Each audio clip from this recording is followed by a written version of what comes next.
बिस्मिल्लाहिर्रहमानिर्रहीम। अस्सलाम वालेकुम दोस्तों, मैं हूं मोहम्मद शाहिद और आप देख रहे हैं बी ऑफिशियल यूट्यूब चैनल।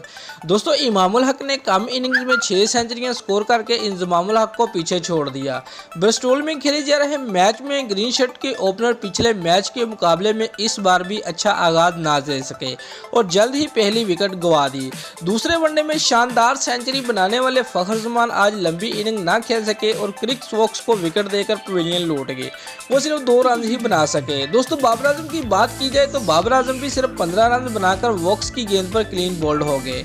दोस्तों, 2 विकेटें जल्द गिरने के बाद इमामुल हक और हारिस रुयल ने जुम्मेदाराना बैटिंग की और विकेट गिरने के सिलसिले को रोकने के साथ साथ 68 रन की शराकतदारी कायम की, जिसके बाद हारिस रुयल 41 रन बनाकर गैर जुम्मेदाराना तरीके से रन आउट हो गए। दोस्तों, सरफराज की बात की जाए तो सरफराज अहमद 5वें नंबर पर खेलने आए और 27 रन बनाकर पवेलियन लूटे। उसके बाद आसफ अली और इमामुल हक ने जुम्मेदाराना बैटिंग की और स्कोर में तेजी से इजाफा किया। दोस्तों, इमामुल हक की बैटिंग की बात की जाए तो इमामुल हक ने शानदार बैटिंग करते हुए अपने कैरियर की 6ठी सेंचुरी बनाई। उन्होंने अपनी इनिंग में 1 छक्का और 14 चौके लगाए, जबकि आसफ अली ने भी 40 गेंदों पर निसफ सेंचुरी स्कोर की। आसफ अली 52 रन बनाकर आउट हुए, जबकि इमामुल हक 151 रन की उम्दा पारी खेलने के बाद पवेलियन लौटे।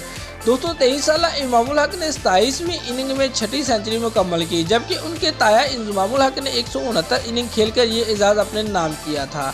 दोस्तों, फाहिम अशरफ की बात की जाए तो फाहिम अशरफ 13 रन बनाकर कैरन की गेंद पर LBW आउट हुए।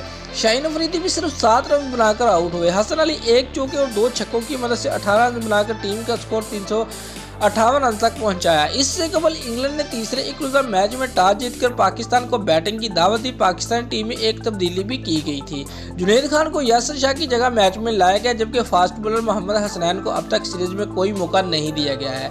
दोस्तों, टॉस के बाद सरफराज अहमद ने एतराफ़ किया कि अगर हम भी टॉस जीते तो पहले फील्डिंग करते। टीम को बैटिंग और बॉलिंग के मामले पर मजीद तवज्जो देने की ज़रूरत है। दोस्तों, उन्होंने मजीद कहा कि शादाब खान इंशाल्लाह वर्ल्ड कप टीम में वापस आएंगे। आमिर के बारे में यकीन से नहीं कह सकते, पहले उन्हें चिकन पॉक्स से निजात पानी चाहिए। इंग्लैंड की तरफ से जैसन रॉय।